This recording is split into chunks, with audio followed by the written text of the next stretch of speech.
അപ്പൊ കുട്ടികളെ, നിങ്ങൾക്ക് ബോർഡിൽ ഒരു ചിത്രം കാണാം. ഇത് കണ്ടിട്ട് പേടിക്കണ്ട കേട്ടോ. ഇതൊന്ന് ജസ്റ്റ് ഒന്ന് വരച്ചെടുക്കാൻ നോക്കണേ. ഇവിടെ എന്തൊക്കെയാ ഉള്ളത് നോക്കാം. 240 വോൾട്ട് കൊടുത്തിട്ടുണ്ട്. എ സി ആണ്, കണ്ടറിയാലോ. എ സി ഡി സി ഒക്കെ അറിയാലോ. എ സി എന്ന് പറയുന്നതാണ് കൊടുത്തിരിക്കുന്നത്.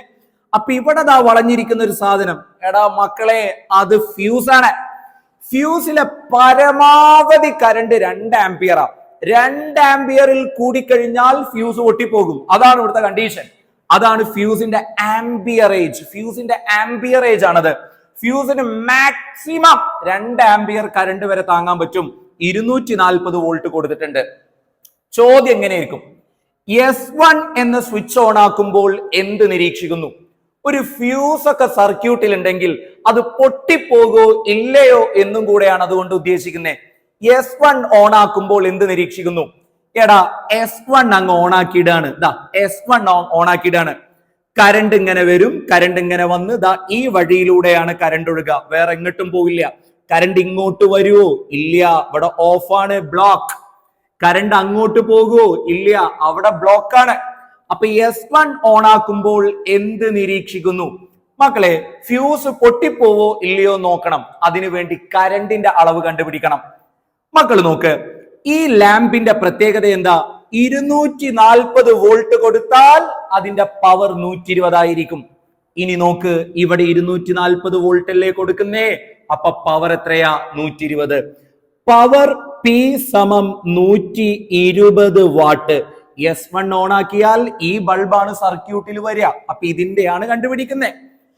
അതിലേക്ക് കൊടുക്കുന്ന വോൾട്ടേജ് 240 വോൾട്ട് ആണ്. വളരെ ഈസി ആയിട്ട് നമുക്ക് കറണ്ട് കണ്ടുപിടിച്ചൂടെ? ഞാൻ നിങ്ങളോട് പറഞ്ഞില്ലടാ, വോൾട്ടേജും കറണ്ടും തമ്മിൽ ഗുണിച്ചാൽ പവർ കിട്ടും. അങ്ങനെയാണെങ്കിൽ കറണ്ട് കാണാൻ എന്ത് ചെയ്യും? ഈ വോൾട്ടേജിനെ ഇപ്പുറത്തേക്ക് കൊണ്ടുവരിക. P/V എന്ന് കിട്ടും അല്ലേ? I അവിടെ നിർത്തി, V ഇപ്പുറം വന്നാൽ P/V. I സമം P യുടെ വില പറ 120, V യുടെ വില പറ 240. നിങ്ങളിത് തെറ്റിച്ച് 2 എന്ന് എഴുതി വെക്കും. 240/120 അല്ല, 120/240 ആണ്. 0 വെട്ടിപ്പോയി. 12നെ 24 കൊണ്ട് ഹരിച്ചാൽ 1/2 ആംപിയർ. 1/2 എന്ന് വെച്ചാൽ എത്രയാ? 0.5 ആംപിയർ.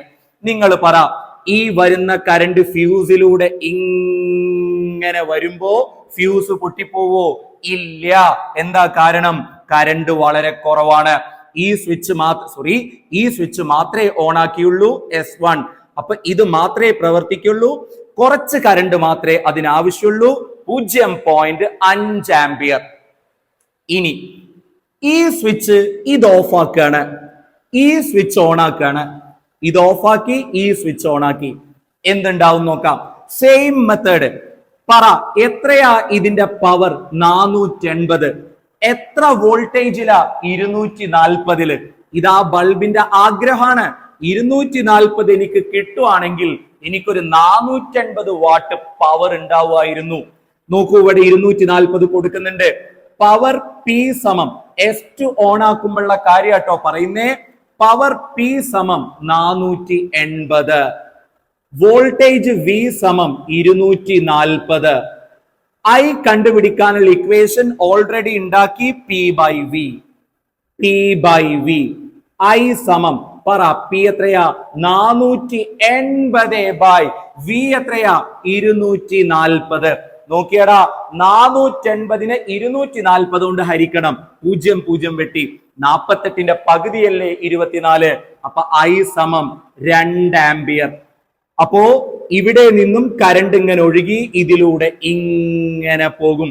2 ആംപിയർ കറണ്ട് ആണ് ഒഴുകുന്നത്. 2 ആംപിയർ. Fuse wire പൊട്ടൂല. അതിന്റെ മാക്സിമം കറണ്ട് 2 ആംപിയർ ആണ്. അങ്ങനെയാണെങ്കിൽ അടുത്ത ചോദ്യം, ഇവിടെയാണ് പ്രശ്നം കിടക്കുന്നത്. പ്രശ്നം എന്ന് പറഞ്ഞാൽ നിങ്ങൾക്ക് ചെയ്യാൻ എളുപ്പമാണ്, പക്ഷേ സർക്യൂട്ടിന്റെ പ്രശ്നമാണ് ഞാൻ ഉദ്ദേശിച്ചത്. നമ്മള് S1 എന്ന സ്വിച്ചും S2 എന്ന സ്വിച്ചും ഒരുമിച്ച് ഓൺ ചെയ്യാണ്. S1ഉം ഓൺ ചെയ്തു, S2ഉം ഓൺ ചെയ്തു. എന്താ ഉണ്ടാവുക നോക്കാം. പറയട്ടെ, ഈ ബൾബിന് ആവശ്യമായ കറണ്ട്, ഈ സ്വിച്ച് ഓൺ ആക്കിയാൽ ഈ ബൾബിന് ആവശ്യമായ കറണ്ട് 0.5 ആംപിയർ ആണ്. അപ്പോ ഇവിടെ നിന്നും ഈ ബൾബ് 0.5 ആംപിയർ കറണ്ടിനെ വലിച്ചെടുക്കും. ഈ ബൾബ് 2 ആംപിയർ കറണ്ടിനെ വലിച്ചെടുക്കും. 0.5 ആംപിയർ കറണ്ടും 2 ആംപിയർ കറണ്ടും വലിച്ചെടുക്കുന്ന സമയത്ത് ടോട്ടൽ കറണ്ട് നമുക്ക് കിട്ടുന്നുണ്ടാവുക 2.5 ആംപിയർ ആണ്. അത്രയും കറണ്ട് താങ്ങാനുള്ള കപ്പാസിറ്റി ആർക്കില്ല? ഫ്യൂസിനില്ല. ഫ്യൂസ് നമ്മൾ കണക്ട് ചെയ്യുന്നത് ഓവർലോഡിങ് തടയാൻ വേണ്ടിയിട്ടാണ്. 2 ആംപിയറിൽ കൂടിക്കഴിഞ്ഞാൽ ഈ സർക്യൂട്ട് പ്രശ്നമാണ്. അതുകൊണ്ട് ഫ്യൂസ് കറക്റ്റ് 2 ആംപിയറിന്റെ അവിടെ കൊടുത്തിട്ടുണ്ട്. ഏതായാലും നിങ്ങൾ മനസ്സിലാക്കുക, 2 സ്വിച്ചും ഒരുമിച്ച് ഓണാക്കി കഴിഞ്ഞാൽ ഈ ഫ്യൂസ് വയർ അങ്ങ് പൊട്ടിപ്പോകും. ഇവിടെ ഓവർലോഡിങ് സംഭവിക്കും. ഇത് സാധാരണ വീട്ടിലുണ്ടാവുന്നതാണ്. നമ്മൾ വീട്ടില് iron box, motor, fridge, TV, mixie, washing machine ഇതെല്ലാം കൂടെ ഒരുമിച്ച് അങ്ങ് ഓണാക്കുന്ന ഒരു അവസ്ഥയുണ്ടെങ്കിൽ ബ്രേക്കർ താഴ്ന്നു പോകും. ഓവർലോഡിങ് കാരണമാണത്.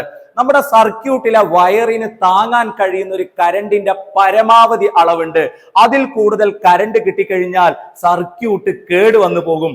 ഓവർലോഡിങ് സംഭവിക്കാതിരിക്കാൻ, അല്ലെങ്കിൽ ഓവർലോഡിങ് സംഭവിച്ചാൽ അതിനെ പ്രതിരോധിക്കാനാണ് ഫ്യൂസിനെ നമ്മൾ ഉപയോഗിക്കുന്നത്. അപ്പൊ ഇവിടെ എന്താ പ്രശ്നം? 2 സ്വിച്ചും ഓൺ ആക്കി കഴിഞ്ഞാൽ ഒരുപാട് കറണ്ട് ഇതിലേക്ക് വരുന്നു. ഒരുപാടെന്ന് വെച്ചാൽ 2.5 ആംപിയർ വരുന്നു.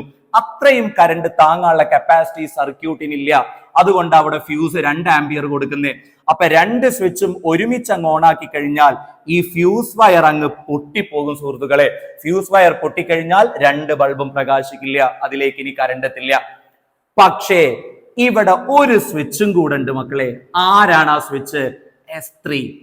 നമ്മൾ S2 ഓഫ് ആണ്, S1 ഓഫ് ആണ്, S3നെ മാത്രം ഓണാക്കി. ഇവിടെ ഫ്യൂസ് ഉണ്ട് കേട്ടോ. ഇനി എന്ത് സംഭവിക്കുന്നു നോക്കാം. എടാ, ഈ സ്വിച്ച് അങ്ങ് ഓണാക്കി കഴിഞ്ഞാൽ ഈ കറണ്ട് ഇങ്ങനെ ഒഴുകും.